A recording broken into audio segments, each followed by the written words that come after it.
Si les offices ont pu reprendre il y a quelques jours, cette synagogue parisienne est restée fermée pendant plus d'un tiers de l'année 2020. Et les fidèles ne sont pas tous revenus à cause des mesures sanitaires strictes mises en place. Moins de fréquentation, donc moins de dons.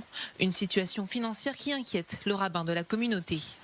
Une synagogue, il faut l'éclairer, il faut la nettoyer, il faut permettre à tout à chacun de pouvoir faire vivre cette maison. C'est comme toute entreprise, toute maison, eh bien, il faut la faire vivre et surtout préparer l'après.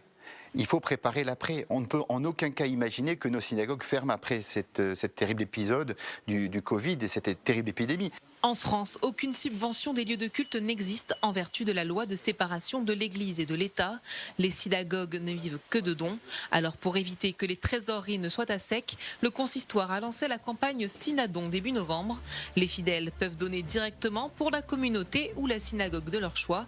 Objectif, éviter à tout prix les fermetures. Le consistoire estime que les donations ont baissé de 20 à 50% selon les synagogues. Quand les dons baissent, eh bien les possibilités de faire rayonner nos synagogues sont plus en difficulté. C'est pour ça que nous avons lancé cet appel.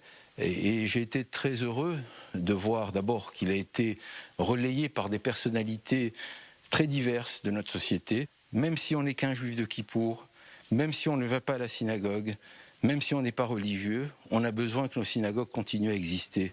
L'Église catholique, culte majoritaire en France, a également perdu près de 90 millions d'euros à cause du confinement, soit 40% de sa trésorerie. La Conférence des évêques de France a également mis en place une plateforme de dons en ligne. Nous avons évidemment à salarier un certain nombre de personnes, nous avons à payer les prêtres. Si nous voulons continuer à avoir des laïcs qui animent cette Église, eh bien, il faut que nous ayons de l'argent. Comme l'État ne nous en donne pas, eh bien, nous ne dépendons que des dons. Les problèmes financiers touchent tous les cultes en France. Les représentants religieux ont demandé à l'État une aide d'urgence, mais pour l'instant, toutes ont été refusées par le gouvernement.